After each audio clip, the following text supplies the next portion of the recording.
Bagaimana dengan penjualan barang jadi? Kami ingatkan kepada sahabat desa untuk selalu mencatat pada buku bantu sebelum dipindahkan ke jurnal. Kita lihat contoh di tanggal 7 bulan 1 2024 menjual tunai melalui transfer bank barang jadi beras kemasan 700 kilo dengan harga jual 10.000. Ini bisa dicatat di buku bantu, kemudian kita lakukan pindahkan ke jurnal. Jadi kami ingatkan juga kepada sahabat desa, karena PPAK ini menggunakan metode perpetual, maka ketika terjadi kegiatan penjualan, maka akan terjadi 2 pencatatan jurnal. Sama halnya pada kegiatan dagang. Pencatatan yang pertama adalah kas pada pendapatan penjualan barang jadi, kemudian pencatatan yang kedua adalah harga pokok penjualan barang jadi pada persediaan barang jadi. Nah, kita isi dulu ketika terjadi penjualan tunai melalui transfer bank tanggal 7 bulan 1 2024. Jangan lupa nomor buktinya. Ini merupakan transaksi yang ke-8 di bulan 1 2004, masih usaha produksi. Jadi kita tuliskan, ketikkan kata kuncinya BRI, ini BRI sebesar 700 kilo dikali 10.000 sebesar 7 juta rupiah dengan keterangan penjualan barang jadi.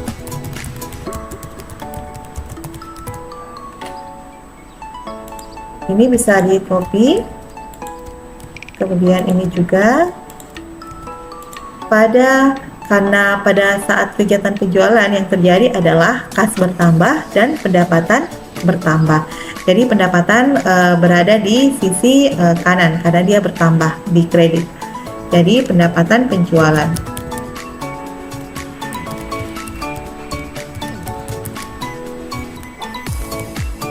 Pendapatan penjualan barang jadi, kita klik barang jadi sebesar 7 juta rupiah dengan informasi yang kelebihan 10 dengan informasi keterangan transaksi yang bisa kita copy. Ini komponen laporan arus kas tidak diisi karena tidak ada yang kecuali yang berkaitan dengan ini tadi, yang kas di Bank BRI. Ini merupakan kas masuk operasi karena terjadi pemasukan pada kas dari hasil operasional unit usaha dan kas dari penjualan barang jadi. Kemudian berikutnya adalah kegiatan penjualan berikutnya adalah diperlukan informasinya dari buku bantu. Untuk itu kita bisa membuka buku bantu, kemudian buku persediaan produksi. Nah, sebelumnya tadi kita sudah menghitung harga pokok yang nilainya sudah tidak ada karena sudah pindah ke jurnal. Kemudian di sini harga satuan pokok tadi yang ada di sini sudah kita pindahkan ke dalam harga pokok yang ada di kolom ini. Nah, kita lihat harga jualnya tadi 10.000. Kemudian yang masuk tadi sebanyak 700 ya, ini harusnya terinput tadi 700. Nah, yang terjual adalah 700 kilo, sementara masih ada stok lama sebesar 100 kilo. Jadi berdasarkan aturannya bahwa stok yang pertama masuk itu adalah yang pertama keluar. Jadi stok akhir ini kita jual sebesar 100, jadi 100 kilo. Kemudian jadi yang tersisa adalah, jadi yang dari yang baru kita beli 700, jadi yang tersisa adalah 100 kilo karena yang terpakai adalah 600, yang terjual adalah 600 kilo. Jadi di sini sisa 100 kilo stok akhir. Nah, kita sudah memperoleh nilai HPP untuk persediaan barang jadi. Nilai inilah yang akan kita input ke jurnal sebesar 4.365.038 rupiah. Jadi ini merupakan harga dari pokok produksi. Jadi kita copy lagi tanggalnya.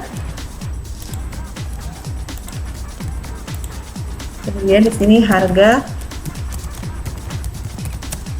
pokok penjualan ya. Harga pokok penjualan barang jadi sebesar tadi 4 juta 365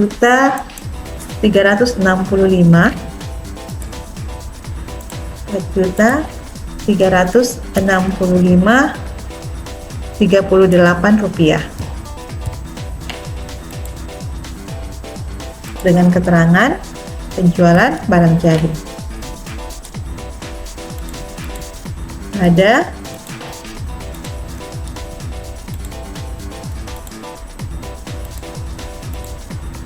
persediaan barang jadi.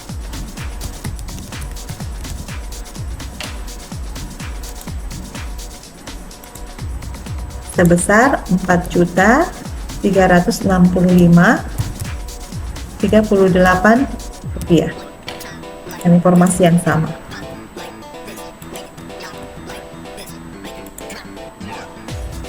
Demikian untuk kegiatan penjualan melalui transfer bank beras kemasan 700 kilo. Nah, berikutnya adalah kita di tanggal 26 bulan 1 2024 terjadi transaksi membayar gaji karyawan bagian administrasi. Berbeda dengan membayar upah pada transaksi yang sebelumnya. Membayar upah pada transaksi yang sebelumnya itu termasuk dalam produksi, biaya produksi. Jadi termasuk dalam HPP, harga pokok produksi. Sedangkan membayar gaji karyawan pada bagian administrasi merupakan gaji dari keseluruhan. Jadi yang melakukan pegawai yang melakukan kegiatan administrasi. Jadi dalam hal ini akunnya adalah membayar gaji karyawan, berarti beban gaji pada kas karena ada kas yang keluar. Jadi kita tuliskan tanggal 26 bulan 1 2024. Kemudian ini merupakan yang 9 ya, nomor bukti yang ke-9.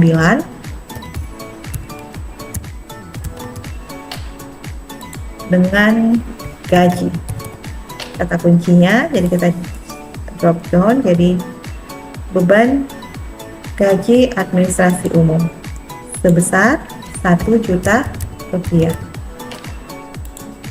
Kemudian keterangannya pembayaran gaji. Komponen arus kas tidak diisi karena belum berkaitan dengan kas. Kecuali copy, ini kita bisa copy, kemudian juga kita copy. Beban gaji ini berpengaruh pada kas.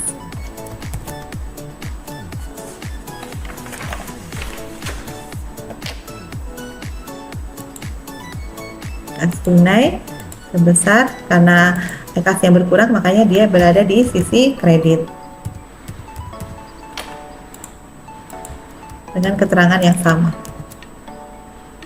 Karena ini berkaitan dengan kas, makanya di sini kita klik arus kas keluar operasi karena ada kas yang keluar, dan klik untuk pembayaran gaji upah karyawan.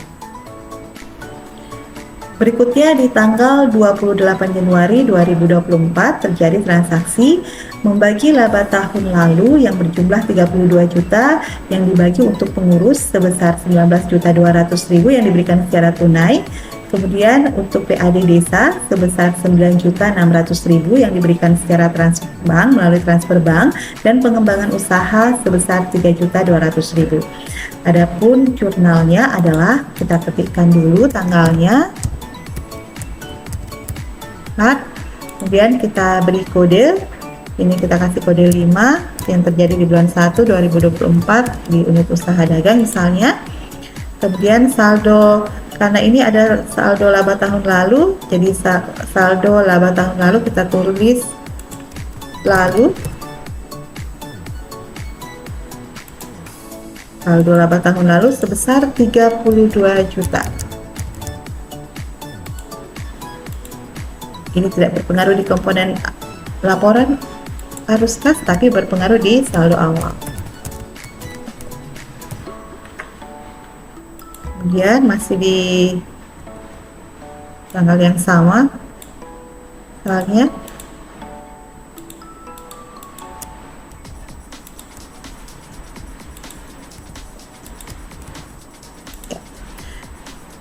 dengan kode yang sama juga, itu untuk pengurus 19.200.000 diberikan secara tunai, jadi berarti berpengaruh pada kas tunai. Kas tunai kita berkurang sebesar 19.200.000. Informasinya masih saldo awal.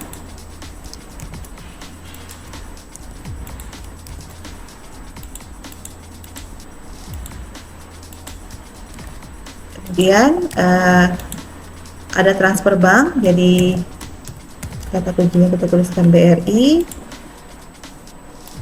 sebesar, karena kasnya berkurang semua berada di sisi kredit, sebesar 9.600.000.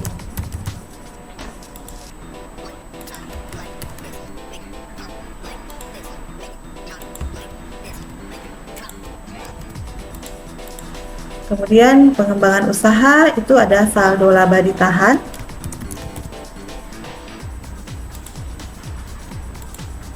sebesar 3.200.000.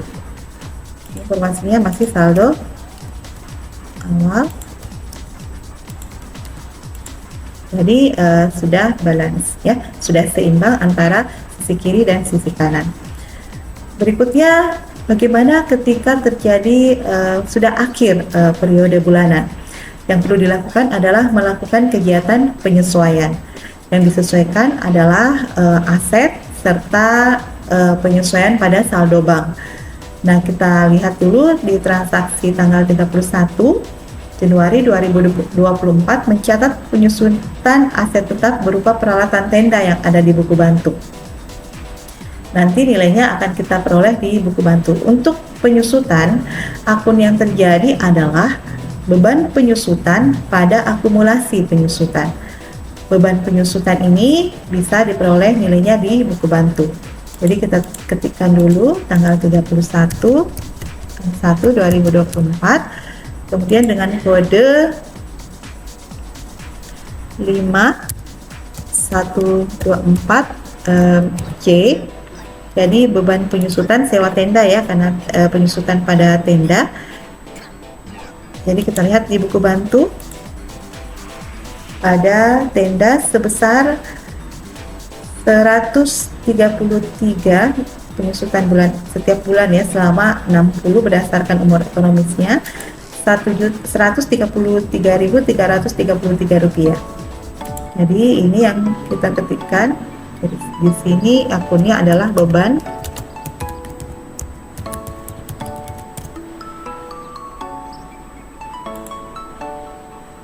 dan dia masuk peralatan tenda sebesar Rp133.333 dengan keterangan penyusutan. Kemudian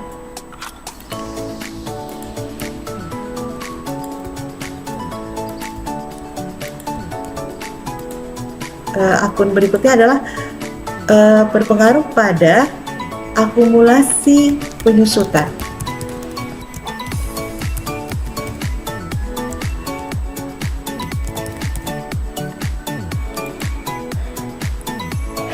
Dan mesin dengan nilai yang sama Rp133.333. Kenapa hanya menyusutkan peralatan mesin berupa tenda? Karena kita sudah melakukan kegiatan penyusutan untuk mesin penggilingan padi pada usaha produksi yang kita lakukan di tanggal 5 Januari. Jadi tanggal 5 Januari kita sudah melakukan penyusutan untuk mesin penggilingan. Jadi tidak dihitung lagi. Jadi sisa yang belum terhitung adalah yang penyusutan untuk tenda.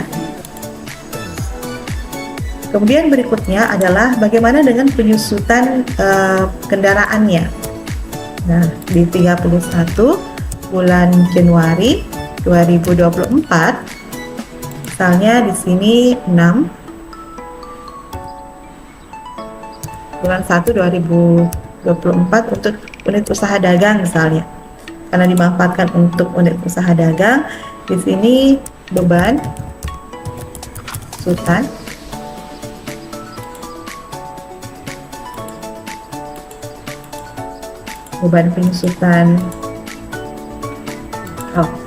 penyusutan. Jadi memang harus teliti dalam pengetikan. Itu beban penyusutan kendaraan juga nilainya diperoleh di buku bantu di buku aset tetap. Jadi peralatan beban penyusutannya sebesar 208, ini ya tiap bulan 208,333. Jadi penyusutannya ini sebesar 208,333. Jadi untuk perhitungan penyusutan ini perhitungannya melalui berapa umur ekonomisnya. Jadi harga perolehannya dibagi dengan umur ekonomisnya yang akan dibebankan setiap bulan selama umur ekonomis dari barang tersebut. Jadi ini kita jurnal 208.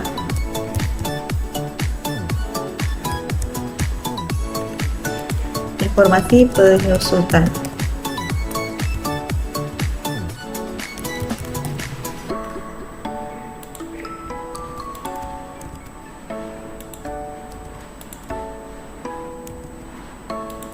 Ini pada akumulasi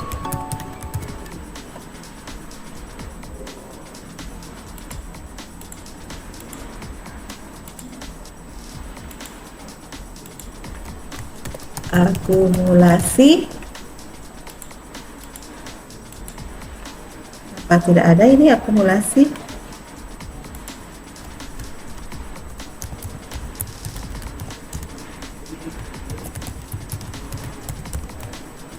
pada akumulasi penyusutan kendaraan dengan nilai yang 208,333 dengan informasi yang sama penyusutan. Baik.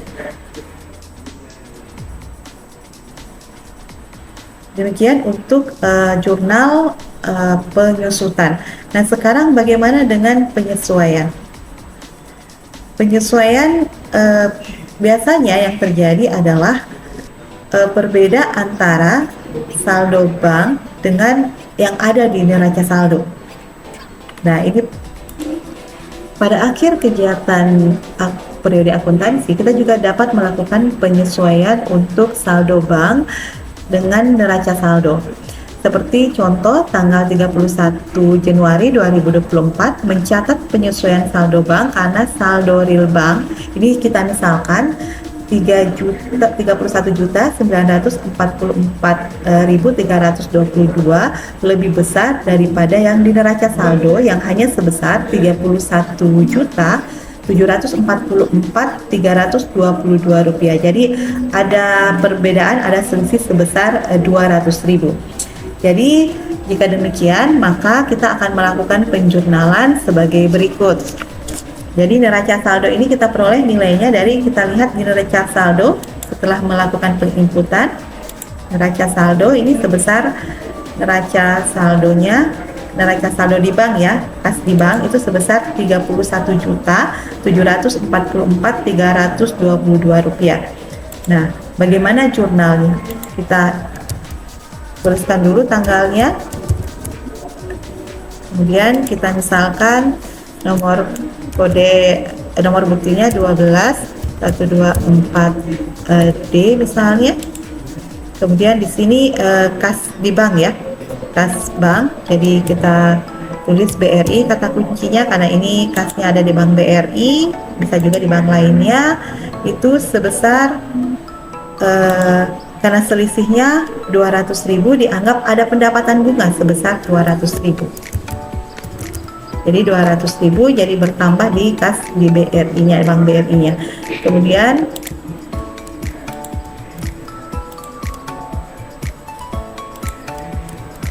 Kemudian ada pendapatan. Jadi pada pendapatan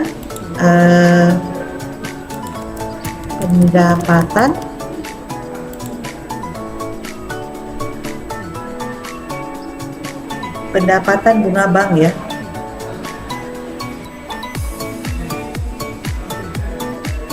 Misalnya pendapatan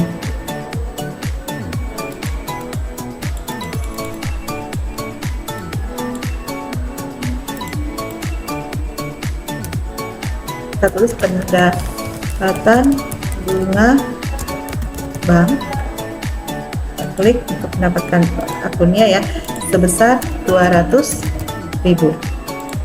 Jadi ini informasinya saldo bank,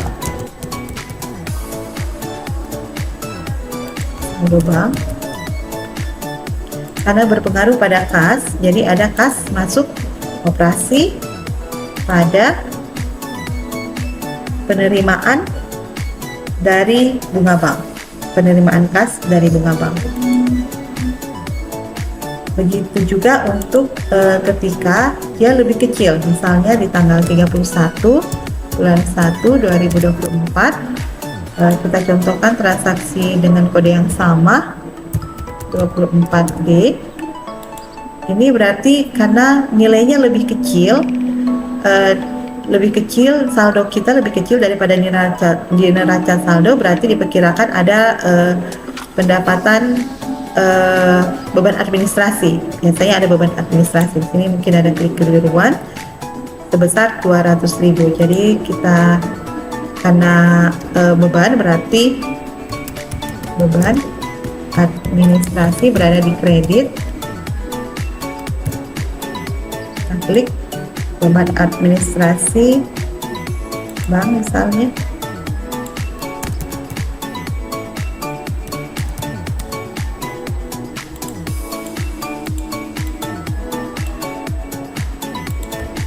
Bukan beban administrasi.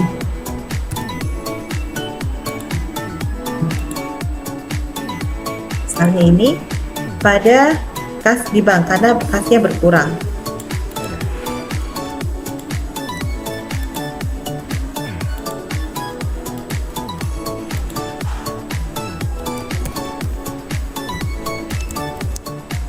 Contohnya di BRI. Ini contohnya sebesar 200.000.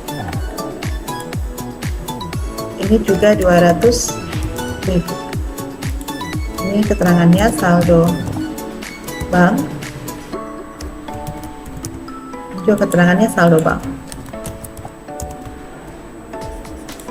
Ini berpengaruh di kas, jadi ini merupakan kas keluar operasi, pembayaran beban yang lain. Jadi demikian. Jadi kita sudah melakukan kegiatan penginputan transaksi untuk usaha jasa, usaha dagang, dan usaha produksi, serta melakukan kegiatan penyesuaian. Bagaimana dengan bulan-bulan berikutnya? Bulan-bulan berikutnya saldo awal tidak perlu diinput lagi, tapi yang perlu diperhatikan adalah bagaimana penyesuaian ini dilakukan, terutama untuk akumulasi dan beban-beban penyusutan. Demikian sahabat desa, kegiatan menginput transaksi ke dalam jurnal, dan setelah ini kita bisa dapat melihat hasilnya. Kita lihat di neraca saldo, akan tampak yang seperti ini di neraca saldo, dan tadi kas di Bank BRI ya 31 juta. Kemudian di laba rugi kita lihat di Januari, posisinya di Januari dan di akhir Januari, di Januari 2024 sampai dengan 31 Januari 2024. Kemudian ada laporan perubahan ekuitas sebesar ekuitas akhirnya 105.299.884. Ini nilainya sama dengan yang di neraca. Neraca tampak balance, sudah seimbang antara aset dengan asetnya, totalnya 105.299.884 juta, sama dengan perubahan ekuitas jumlahnya ya. jumlahnya sama dengan yang di neraca. Ini model neracanya model stafel, model yang vertikal.